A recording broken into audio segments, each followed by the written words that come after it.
One of the strange things about me is that I actually have a favourite motorway. And my favourite motorway is the M6 toll road. It's worth every penny of the fee just for the sheer joy of driving on a motorway with no other traffic.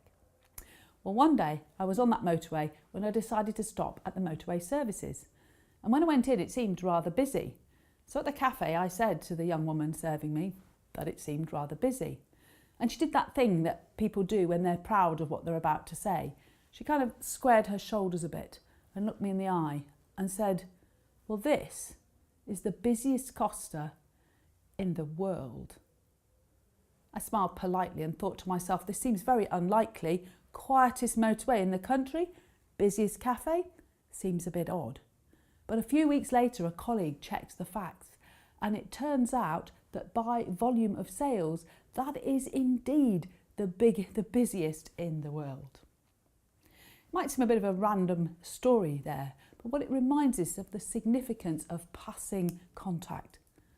Whether people are going for the first time in their life or whether it's part of their everyday experience, everyone counts. In the Church of England, in a culture where people have fewer and fewer contacts with church, we have an amazing opportunity to meet people through weddings, through funerals, through christenings, when they come to us at a very special time in their lives and they bring with them their family and their friends.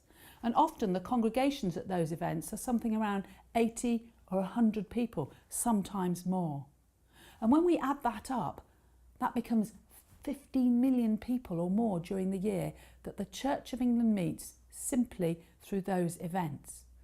And the amazing thing is, particularly at weddings and christenings, that a large number of those people are actually under 40. And in that season of their life, many of them are going not just once, but to several different events, weddings, christenings, not just in church, but in other venues as well. So it's really important that when they come to us, they're building up a bank of positive memories and good experiences. Because we don't know where those positive memories will lead them. We don't know if it will lead them onto a beginning of a journey of faith or just lead them with a good feeling. But what we do know from our research is that when people have a negative experience of church, it closes everything down.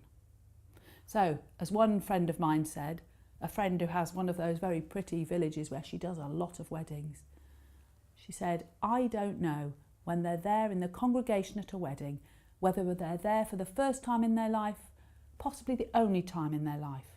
So I need them to have the best possible experience that they can."